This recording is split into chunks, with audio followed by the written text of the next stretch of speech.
Coucou, une petite vidéo pour continuer sur le sujet de l'ego.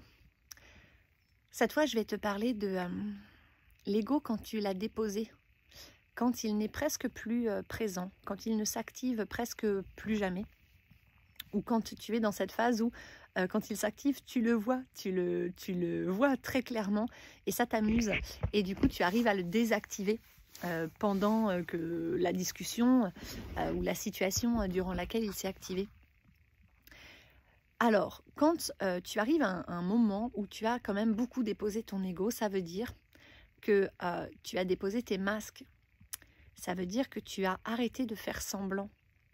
Ça veut dire que tu as arrêté d'adapter ce que tu dis, ce que tu penses, ce que tu fais aux autres pour te sentir aimé, accepté, etc.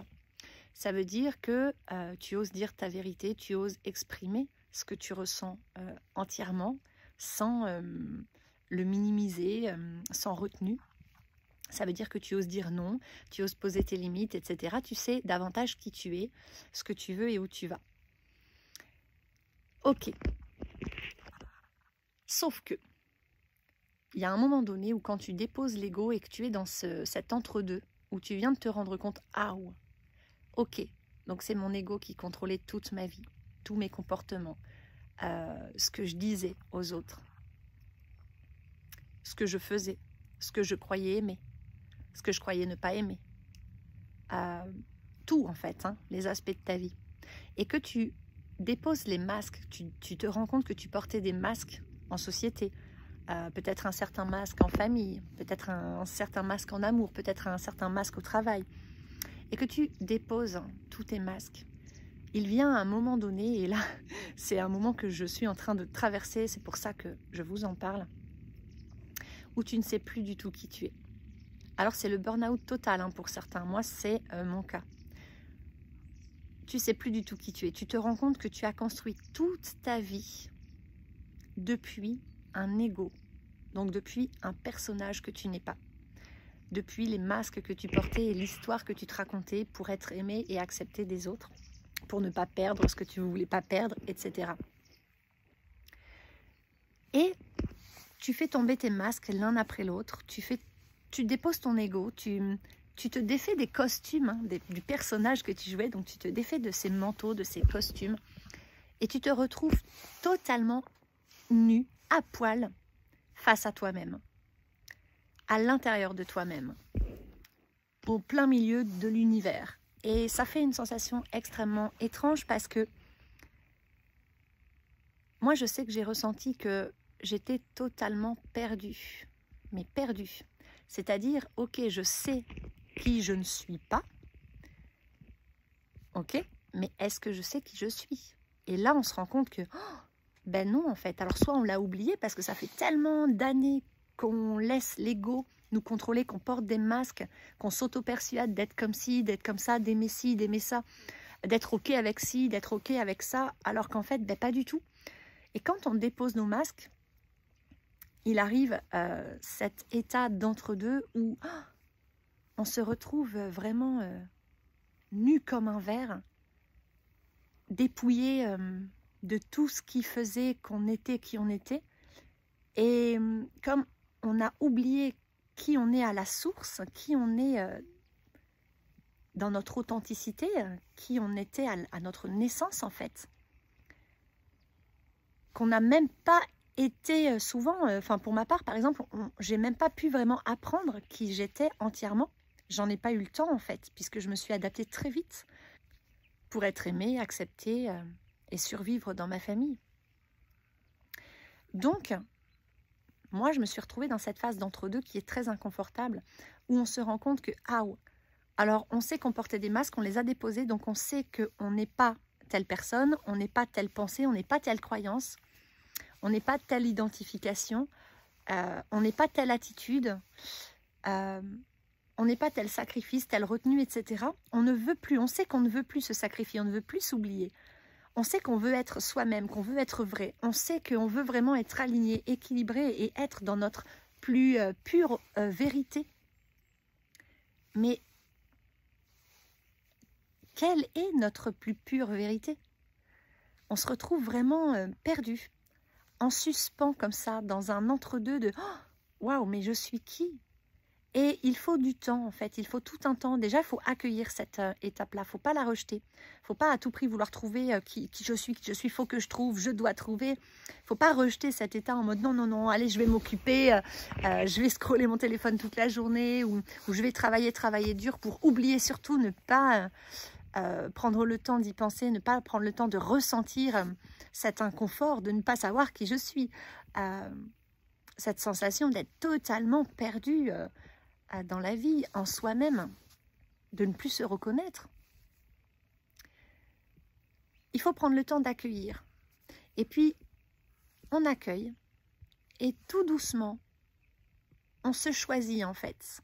Et on commence peu à peu à se reconnecter à soi parce qu'on prend du temps pour être rien qu'avec soi-même. Et en étant rien qu'avec soi-même, juste des moments où on est là à rien faire, à contempler le paysage ou des moments de méditation ou des moments de relaxation. Dans ces moments-là, on va recevoir les guidances de notre cœur. Et là, on va recevoir des souvenirs, des images, des pensées, des déclics, des idées qui vont nous guider petit à petit vers qui on est. Parce qu'une amie très chère à mon cœur m'a dit ce matin, et ça m'a beaucoup inspirée, que je lui avais dit que je ne savais plus qui j'étais. Et j'étais en larmes parce que c'est très déstabilisant, c'est très éprouvant aussi. Et puis, quand on a fait ce chemin jusqu'à déposer notre ego, moi je l'ai fait là en l'espace de 2 ans, mais les 6 derniers mois ont été extrêmement... Enfin, c'est un travail colossal quoi, que j'ai accompli sur le plan émotionnel. Ils ont été extrêmement bouleversants, chamboulants, douloureux, souffrants. Ils m'ont mis totalement KO, quoi. Un burn-out total. Et j'ai vraiment touché le fond, une fois de plus. C'est pas la première fois que ça m'arrive, mais là, c'était violent. C'est allé très vite, très fort, très en profondeur, et bam, je me suis pris le fin fond du cœur de mon être, en fait. Hein. Je me suis retrouvée dans le noyau, vraiment. Dans le noyau de toutes mes constructions mentales, de toutes mes blessures, de tout ce qui fait, ou ce qui faisait plutôt le personnage que j'étais. D'où provenaient mes masques, etc. Mon faux self et mon ego. Et c'est vrai que quand je lui ai dit ça, mais je ne sais plus qui je suis, j'étais en larmes. Et puis quelques temps après, elle m'a envoyé un petit message pour me dire « Oui, tu m'as dit que tu savais plus qui tu étais. » Elle me dit « Mais c'est pas grave, parce que ton cœur, lui, il le sait en fait. » Et elle a raison. Le cœur, il n'oublie jamais qui on est. Le cœur, il porte en lui notre authenticité, notre source divine en fait. Le cœur, il sait et il saura toujours qui on est et ce qui est juste pour soi, ce qui est bon pour soi. Et quand on dépose l'ego, on n'a pas l'habitude d'écouter à ce point notre cœur, donc il faut du temps. Donc c'est important d'être indulgent avec soi-même et de prendre vraiment ce temps pour se reconnecter à soi, à son cœur. On peut juste poser une main sur le cœur, fermer les yeux ou contempler le paysage, déposer un peu ses pensées, se concentrer peut-être sur les sons qui nous entourent et prendre un moment juste pour se laisser bercer par les sons environnants. Ou peut-être observer à la sensation de notre poitrine quand on inspire, quand on expire, nos sensations corporelles. Et puis, on va laisser venir à soi simplement, peut-être demander « Mon cœur, s'il te plaît, j'aimerais que tu me guides. J'aimerais savoir qui je suis. » Et on va laisser remonter. Et peu à peu, en pratiquant ça tous les jours, avec de la persévérance, mais douce. Hein, il ne faut pas y aller comme un bourrin, là, on sort de l'ego. Alors, l'ego, il est dans le travail, on travaille dur sur soi, il faut y aller, quoi. On enchaîne, on y va fort, on dépasse ses limites, on n'est pas une feignasse, on doit prouver qu'on a de la valeur, qu'on est fort, qu'on est puissant. Non, ben là, on sort de ça, parce que ça, c'est l'ego, très, très égotique.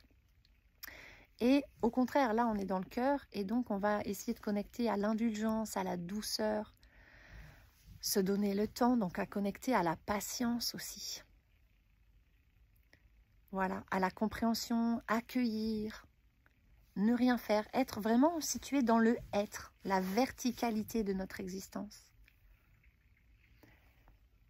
Et peu à peu, en persévérant avec douceur, indulgence, patience, mais aussi avec gratitude, amour et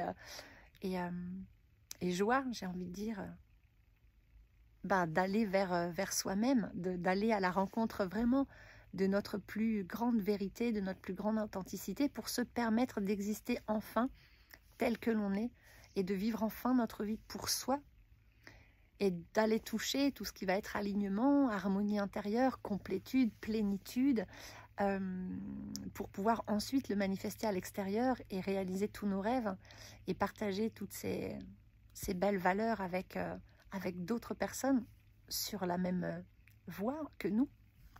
C'est juste magnifique. Mais pour le faire, voilà, je pense que ça demande de l'indulgence, de la persévérance, du lâcher-prise.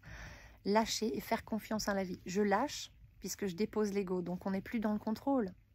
Quand on a déposé l'ego, on n'est plus dans le contrôle et on fait confiance à la vie.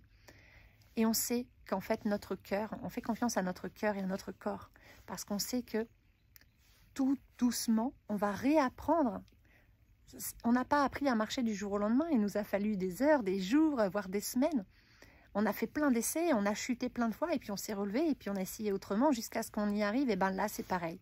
On a déposé l'ego et puis on va réapprendre à vivre, à s'écouter, à s'exprimer depuis notre cœur. Et donc, c'est un peu comme d'apprendre à faire le grand écart. Ça va demander du temps. Et on va faire un petit peu chaque jour. Voilà, on va persévérer avec douceur. Si on est motivé, si on en a envie et qu'on est indulgent et patient, il n'y a aucune raison qu'on n'y arrive pas. Voilà, donc c'est normal de se sentir perdu. Quand on est dans cet entre-deux de je dépose mon ego, je viens de voir qui j'étais, le personnage que j'alimentais, que je nourrissais, que je jouais, les rôles que je jouais auprès des miens, auprès des autres, auprès de moi-même. Je viens de m'apercevoir que je ne suis pas cette personne que je croyais être. Eh bien, peu à peu, voilà, de prendre le temps de se dire ok, de déposer tout ça, et prendre le temps de se reconnecter à son être authentique. Voilà, donc j'espère que cette petite vidéo vous aura apporté quelques informations utiles à votre cheminement personnel. En tout cas, je vous souhaite, si vous déposez votre ego, je vous souhaite d'être très indulgent, doux avec vous-même et patient. Et je vous souhaite une très belle reconnexion à votre vérité, à votre cœur et à votre plus pure authenticité.